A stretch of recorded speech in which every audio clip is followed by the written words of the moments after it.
لە 14 تا 21 پێشانگایەکی کشتتوکاری ئەکرێتەوە لە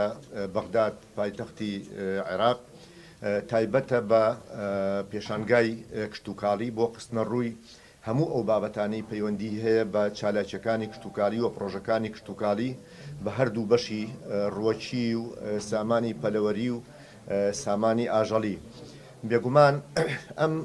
بەشداریکردنی ئەم پێشانگایە لە چوارچێوەی ئەو هاو ئاهەنگیەدا دێت کە لە نێوان هەردوو وەزارەتی کشتتوکاڵ و سەرچاوەکانی ئاوی هەرێم و وەزارەتی کشتتوکاڵی عێراقدایە کە ئەمە تەواوکەری ئەو پرۆسەیە کە ئێمە ساڵی پار لە کۆتایی مانگی 5 یا داشنامەیەکی لە تێگەشتن واژۆکرا لە نێوان هەردوو بەڕێز وەزیری کشتتوکاڵی عێراق و وەزیری کشتتوکاڵ و سەرچاوەکانی ئاوی هەرێم بۆ زیاتر هەماهەنگی مەبەست لەو پێشانگایانە بەشداری پێکردنی هەموو کۆمپانیەکانی کەرتی کشتتوکاڵە لەو پێشانگایانە بۆ زیاتر ناساندنی بەرهەمی ناوخۆ